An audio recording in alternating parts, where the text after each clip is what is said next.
નમસ્કાર, news for ઇન્ડિયામાં આપનું સ્વાગત છે. હું છું આપની સાથે કુમાર. નજર કરીએ સમાચારો પર. વાત કરીએ અબડાસાની. અબડાસા તાલુકાના રાયધણજર ગામે આવેલ તળાવ નજીક સર્વે નંબર 195માં લીઝ મંજૂર કરી દેવાતા ઉગ્ર વિરોધનો સૂર ઉઠ્યો છે.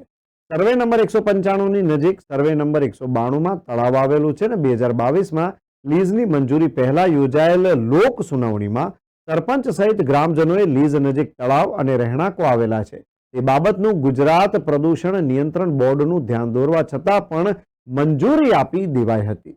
તો વાત કરવામાં આવે તો રાયધણજર ગામે જંગલ ખાતા હસ્તક જમીનમાં બેફામ લીઝો અને ભેડિયા ધમધમી રહ્યા છે. જવાબદાર વિભાગો દ્વારા નીતિ નિયમોને નેવે મૂકીને લીઝ ધારકોને ગ્રીન સિગ્નલ આપી દેવામાં આવે છે. પર્યાવરણ જાળવણી માટે લીઝ ધારકોને નીતિ નિયમોનું પાલન કરવું પડતું હોય છે, તેમ છતાં કોઈ નિયમોનું પાલન કરવામાં આવતું નથી. તે પર્યાવરણ માટે ખૂબ જ ગંભીર બાબત છે.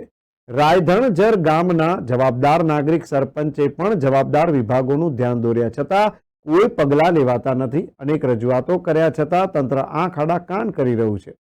ગુજરાત પર્યાવરણ નિયંત્રણ બોર્ડ દ્વારા માત્ર લોક સુનાવણી સમયે જ મોટા નિયમો બતાવવામાં આવે છે. લોક સુનાવણી પૂર્ણ થયા બાદ લીઝ ધારકો સાથે ગુજરાત પર્યાવરણ નિયંત્રણ બોર્ડના અધિકારીઓ પૈસાની લેતી દેતી કરીને નીતિ નિયમોને નેવે મૂકી મિલીભગત કરી ગેરકાયદેસર જગ્યા પર લીઝ મંજૂર કરી દેવામાં આવે છે. પૈસા ફેંકો और તમાશા દેખો જેવો તાલ ગુજરાત પર્યાવરણ નિયંત્રણ બોર્ડ અધિકારીઓ કરી રહ્યા છે તેવો સરપંચ સહિત ગ્રામજનોએ ખુલ્લો આક્ષેપ કર્યો હતો. હા ભાઈ, આપનું નામ ને કયાના રહેવાસી છો, શું તકલીફ પડી રહી છે, શું કહેશો? મારું નામ આલેપોત્રા મોહમ્મદ ફરીક. હું રાયધણજર ગામનો રહેવાસી છું ને અત્યારે જે તકલીફ છે રાયધણજર સર્વે નંબર 195 રામજી પુંજાની જે ખાણ આવેલી છે એની થોડીક તકલીફ છે. પહેલી તો આ તકલીફ એ છે કે ગામની બાજુમાં 150 કિલોમીટરની અંદર તળાવ આવેલો છે જેની 7 બાર પણ નીકળે છે. એની વચ્ચે આ તળાવ જે આઉટફ્લો થાય છે ત્યારે બાજુના તળાવમાં પાણી જાય છે, એ થોડીક તકલીફ છે. અને એને અગાઉ પણ અમારી જ્યારે નિરીક્ષણ થયું હતું જ્યારે પબ્લિક બધી ભેગી થઈ ત્યારે પણ આવા વિરોધ કરવામાં આવ્યો હતો આખા ગામનું કે અહીંયા લીઝ મંજૂર નથી. અત્યારે 21 લીઝો છે, કોઈનું પણ વિરોધ કરવામાં નથી આવતું. અને આ વિરોધ ફક્ત એટલા માટે કરવામાં આવે કે ગામની નજીક છે અને 300 મીટર ઉપર ગામ છે જેનું પ્રદૂષણ પણ ગામ ઉપર ઉડે છે.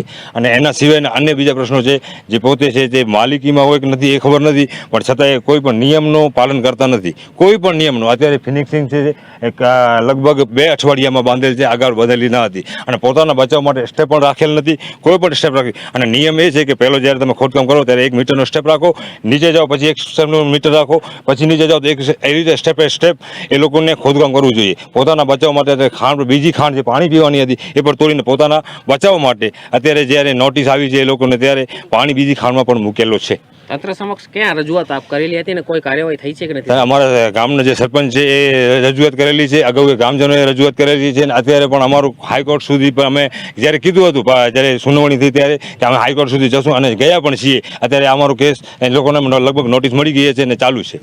મારું નામ સલીમ ઇબ્રાહિમ હાલેપોત્રા, સરપંચ શ્રી રાયધણજર ગ્રામ પંચાયત. સલીમભાઈ, ખાસ કરીને જે આપણો ખાંડનો એક ઇસ્યુ છે, શું આખો મામલો છે? જો ખાણનો તો ઇસ્યુ એમાં જોવા જઈએ તો જ્યારે આજે તમે રાયધણજરની મુલાકાત લીધી ત્યારે ખરેખર અમે તમારા જેવા તટસ્થ મીડિયાવાળા છે એનો સપોર્ટ જોઈએ છે. કારણ કે આજ 2 વર્ષથી અમે આ લડત લડીએ છીએ. જે ગામને સતત નુકસાની થઈ રહી છે અને એ નુકસાનીને લઈને અમે તંત્ર પાસે જ્યારે જઈએ છીએ, સતત 2 વર્ષથી અમે તંત્ર પાસે આ લડત લડીએ છીએ. જ્યારે રાયધણજરમાં 2022માં આ લોકસુનાવણી રાખવામાં આવી હતી આ લીઝની, ત્યારે જેતાવત સાહેબ નાયબ કલેક્ટર હતા, જીપીસીપીના ડાયરેક્ટર સાહેબ અધિકારી હતા. અને જે વિગતો છે એ અમે દર્શાવી હતી કે સાહેબ જે લીઝોનો નિયમ છે એ લીઝો શું ક્યાં નિયમ આવે છે. ત્યાં તળાવ આવેલ છે, અમારા રેસિડેન્સો છે, અમારે ગામથી સતત 500 મીટર દૂરી ઉપર છે. તો આ લીઝને તમે ડાયરેક્ટ મંજૂર ના કરો ને એવું કરો કે પહેલો તમે એનું નિરીક્ષણ કરો કે એ સ્થળ કઈ જગ્યા છે ને કઈ જગ્યા અહીંયા શું આવે છે.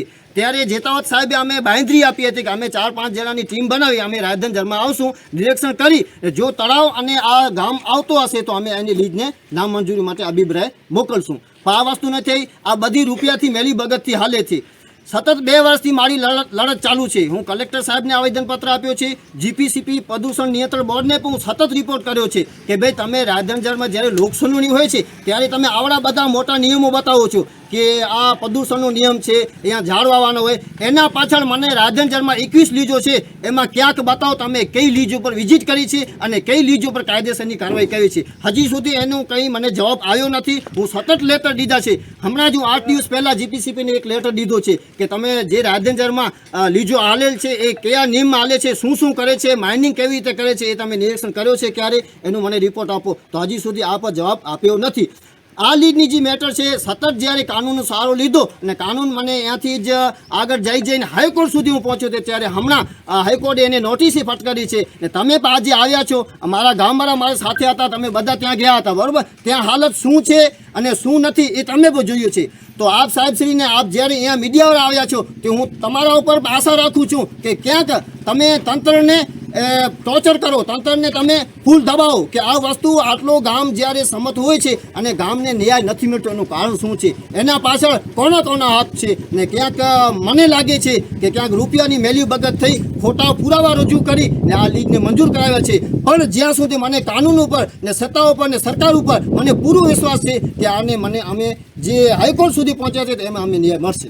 શું તકલીફ પડી રહી? કરવામાં આવે તો તળાવ પણ દાટી દેવામાં આવે છે, રસ્તા બંધ કરીએ, શું છે સમગ્ર? જો તળાવમાં તો આપણે તો ગામવાળાને તો બધા ખબર છે કે આ શું છે. મને તો ખરેખર દુઃખ થાય છે કે આ જીપીસીપી વાળાને આ બધું દેખાયું નહીં કે જ્યારે સ્કેન ઉપર જ્યારે પબ્લિક હિયરિંગ હોય છે ત્યારે બતાવે છે કે ગામથી લીજથી તળાવ આટલો દૂર હોવું જોઈએ, બરાબર. તો અહીંયાથી જોઈ લો તમે, સર્વે નંબર 195 એની રામજી પૂજાની લીજ છે, તો એની અડી જ 192 સર્વે નંબર આવે છે, એ તળાવનો આવે છે, એની સતબાર નીકળે છે.